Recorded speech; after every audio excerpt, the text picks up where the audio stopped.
La prédication de l'Évangile n'a pas pour objet le réveil de Dieu en l'homme, comme s'il y avait en nous un Christ qui peut reprendre vie. Elle a pour objet la venue de Christ et la possibilité pour l'homme de le recevoir.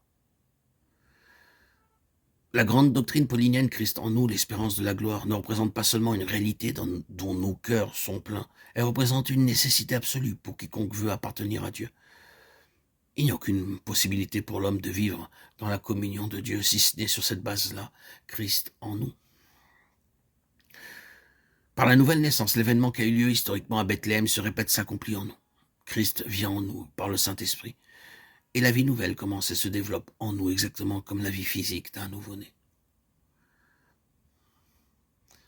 Il n'y a aucune possibilité pour la nouvelle vie de trouver en nous un point de départ, tant qu'il n'est pas bien entendu de notre côté que la vieille nature est arrivée à sa fin et a épuisé ses dernières ressources. C'est pour cela qu'en poursuivant son entretien avec Nicodème, le Seigneur en vient à l'image du serpent que Moïse éleva dans le désert. Comme Moïse éleva le serpent dans le désert, il faut de même que le Fils de l'homme soit élevé. Elle est terrible, cette illustration. Le serpent est toujours le symbole de la malédiction. Ce serpent qui est élevé et cloué au bois, c'est la malédiction. C'est la malédiction qui est crucifiée, c'est la malédiction qui est vouée à la mort.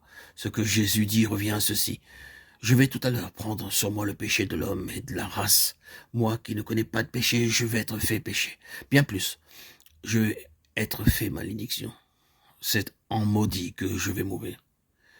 Voilà ce que Dieu pense de l'homme. Il n'est bon que pour le jugement et la mort. Cette création maudite, il faut qu'elle soit mise de côté pour faire place à une création nouvelle, parfaite, conforme en tout point à la nature même de Dieu. Celui qui veut entrer dans le royaume de Dieu doit être prêt à se séparer complètement de l'ancienne création. C'est en raison de ce principe que la nouvelle naissance est précédée, la plupart du temps, d'une période de crise aiguë et profondément douloureuse, car il est indispensable que l'homme commence par reconnaître l'abîme que le péché a creusé entre Dieu et lui, et qu'il est par conséquent impossible à Dieu de le recevoir dans l'état où il est. C'est pour cela que les enfants de Dieu ne peuvent entrer dans la plénitude de la bénédiction que lorsque leurs yeux se sont ouverts à la signification profonde de la croix.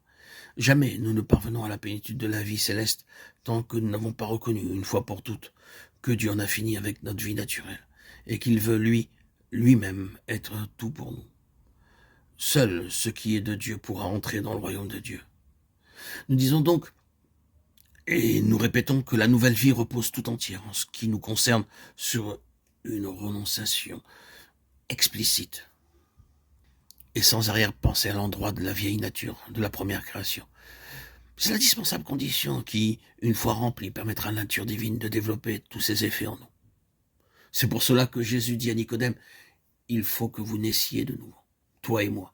Nous vivons dans deux mondes différents. Nous ne pouvons pas nous entendre.